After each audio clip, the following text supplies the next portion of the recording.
ce show dédié pour la bonne santé de la famille Smama, pour la Géoula, la délivrance rapide et facile du peuple d'Israël. Amen, amen. Dans le cadre de notre rubrique Les Joyeux de la Paracha, sur la Parachat Miketz, qui tombe cette année, Shabbat, Hanouka.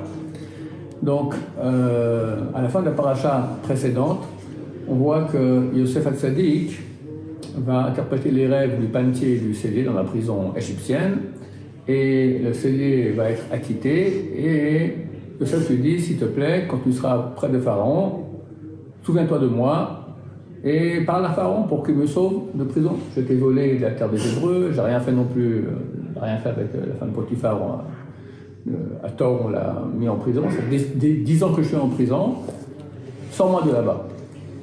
Il a dit 2 fois, rappelle-toi de moi. Les sages Israël ont dit, quoi, toi, Yosef, un tzaddik pareil, je sais pas que c'est Hachem qui s'occupe de tout, tu demandes à un cellier comme ça de parler à Pharaon, vu que tu as dit 2 fois, rappelle-toi de moi, on te rajoute 2 ans de prison. C'est que la question se pose. On sait très bien qu'on a le droit, et même on doit faire une ishtadlout. C'est quoi une ishtadlout? Ça veut dire jouer une certaine comédie. On sait que la santé vient de Dieu, la sécurité militaire vient de Dieu, la parnassa vient de Dieu, le chidour vient de Dieu. Alors on va dire, je ne vais rien faire, je vais dans mon hamac, je ne vais pas aller travailler, je ne vais pas aller à l'armée, je ne vais pas, quand je suis malade, je ne vais pas aller voir le médecin ni prendre des médicaments, etc., etc. Tout provient de Dieu. Tu as tort de faire ça. Pourquoi? Parce que Dieu veut qu'on fasse une hishtadlout, qu'on joue une certaine comédie. C'est le canal par lequel Dieu va mettre la bracha, parce que Dieu ne veut pas faire de miracle ostensible dans le monde, montrer qu'il est là et que tout provient de lui. Il veut qu'on ait un doute comme ça pour qu'on ait le libre arbitre. Alors pourquoi Yosef il est puni? Parce que, comme disent les commentateurs, au niveau de la ishtadlout, combien chacun doit faire, jouer cette comédie pour que l'argent vienne, que la santé vienne, que le chiffre vienne, etc., ça dépend de chacun. Quand quelqu'un a beaucoup de crainte de Dieu, il est proche de Dieu, il doit faire très très peu. Comme qui est le Ramban, l'Armanide, au Moyen-Âge, il dit que vient faire un médecin dans la maison de quelqu'un qui a la crainte de Dieu. Quelqu'un il est malade, le Ramban ne peut pas comprendre comment tu appelles un médecin. Mais qui t'a rendu malade? Le médecin? C'est Dieu qui t'a rendu malade. Alors parle à Dieu, qu'est-ce que tu parles au médecin? Qu'est-ce qui peut t'aider? Aujourd'hui, c'est clair que nous ne sommes pas du tout au niveau de cela. Alors, on doit aller voir le médecin et prendre des vaccins, conseiller les vrais. Prendre les vaccins, c'est même plus le lapsus. On doit prendre des médicaments, à part quand on n'est pas certain que c'est vraiment sain, comme le cas des vaccins par exemple. On sait qu'il y a beaucoup de mensonges qui touchent ce sujet. C'était juste en parenthèse, d'accord? Donc Yosef, à son niveau, lui qui est un très grand Yosef Hatzadik qu'on l'appelle, d'accord, très proche d'Hachem, et durant tout son exil en Égypte, Hachem était avec lui sans cesse. Comment tu demandes au cellier 2 fois, aide-moi.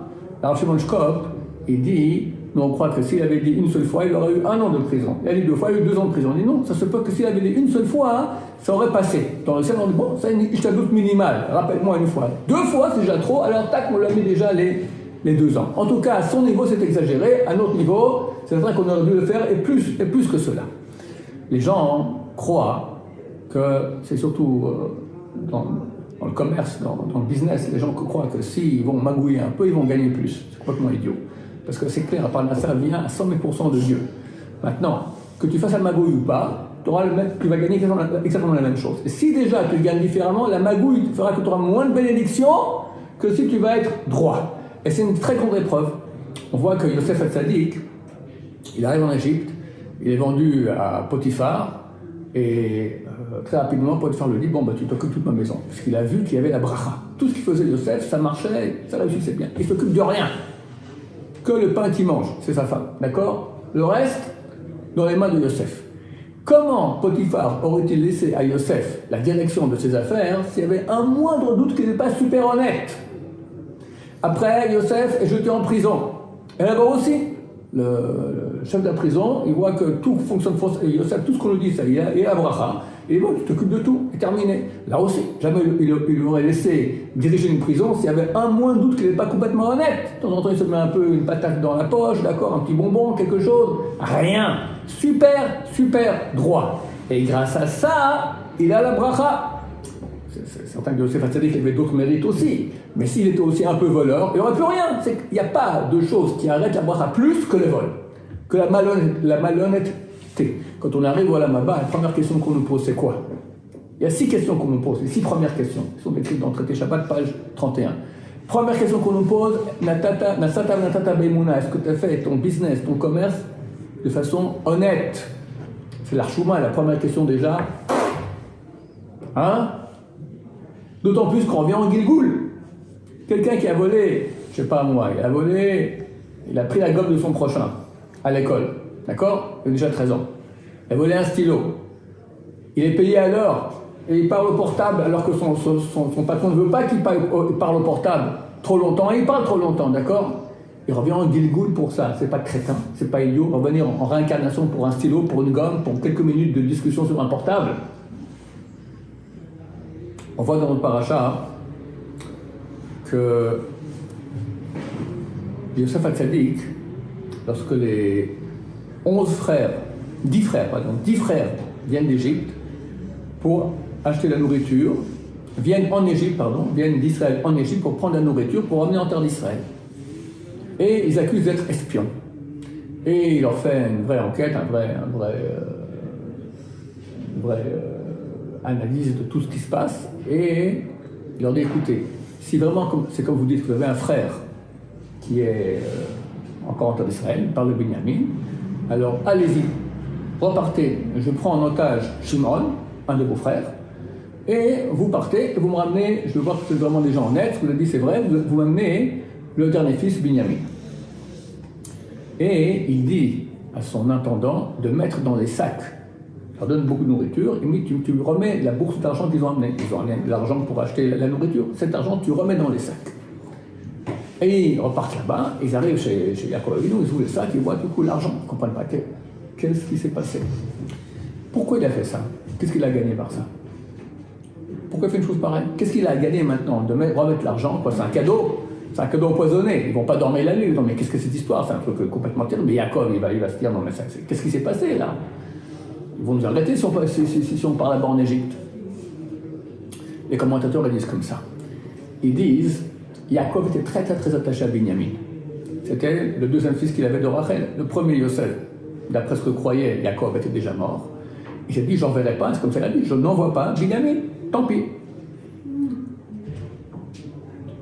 Yosef a fait une combine. Il a dit, je sais que jamais les frères oseront aller contre mon père Yaakov et prendre Binyamin de force, mais je vais faire une chose qui va les pousser à y revenir. Je vais mettre l'argent maintenant dans les sacs.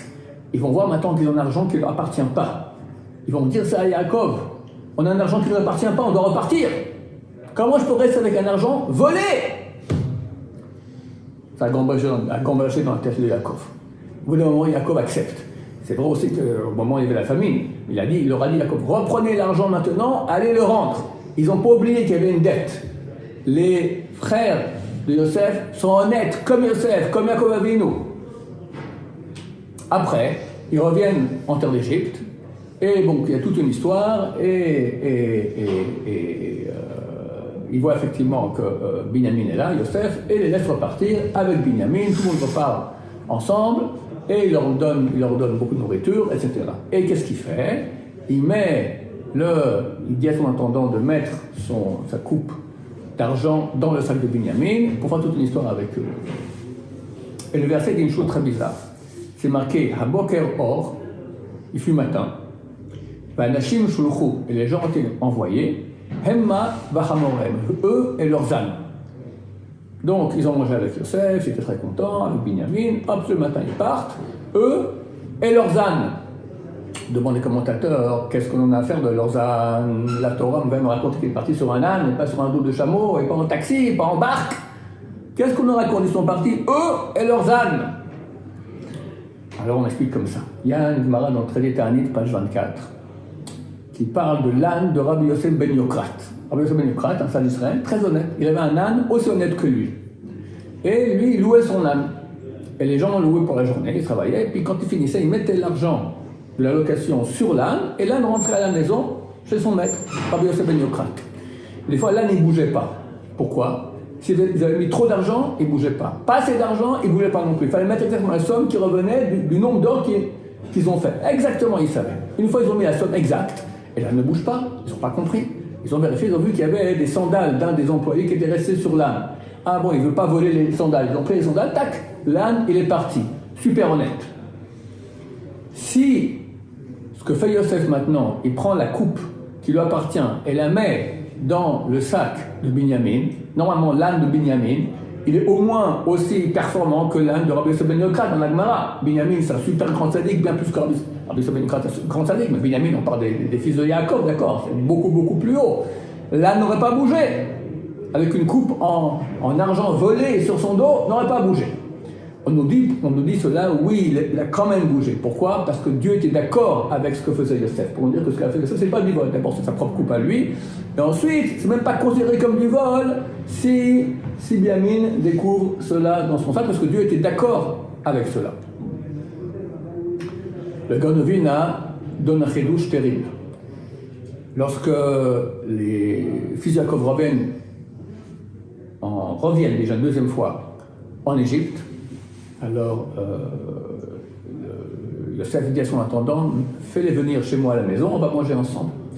Et eux, ils voient qu'on les pousse comme ça à rentrer dans la maison, ils ont peur qu'on va les kidnapper. Pourquoi? Ils disent à cause de l'argent, qu'on va sûrement nous dire qu'on nous a volé l'argent, qu'on a retrouvé dans nos sacs, qu'on est des voleurs. Comment dit le verset? Al-Dvar ha-Kesef Ashab B'Tochotenu Batrila. Ils vont nous tomber dessus à propos de l'argent qu'on a mis dans nos sacs, Batrila, au début. Sur du verset, Anachnu Mubayim L'Itgolel Alenu. On est amené ici, L'Itgolel signifie nous tomber dessus. Le Gaon de Vilna, il dit, regarde, tu as ici un signe qui te montre exactement qu'est-ce qui se passe avec le voleur. D'abord, à propos de l'argent qu'on a mis dans nos sacs au début. Au début, première chose qu'on te pose comme question quand tu arrives à la Maba, dis-moi dans ton sac là-bas, tu as de l'argent qui ne t'appartient pas? Dans ta poche, dans ton coffre, dans ton armoire, dans tes affaires, dans ton compte banque. Première chose qu'on nous parle, batterie là, au début. Ensuite, nous sommes amenés, l'idgolel, pour nous tomber dessus. Mais c'est marqué le mot golel. Golel, c'est la même racine gal du mot gilgoul, réincarnation.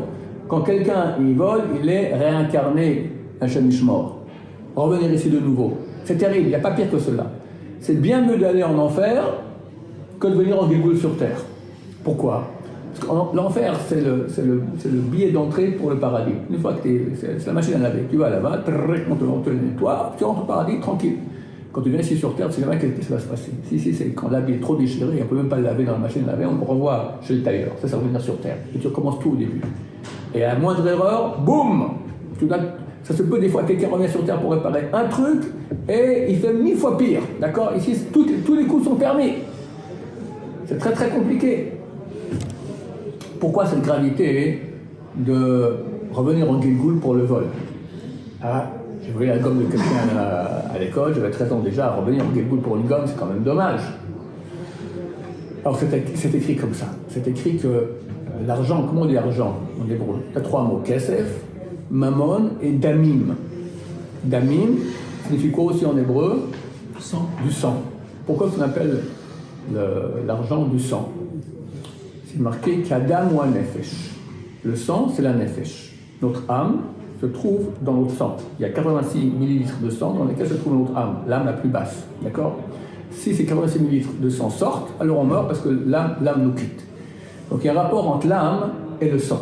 La Torah dit Adam ou un nefesh. Le sang, c'est l'âme. D'accord?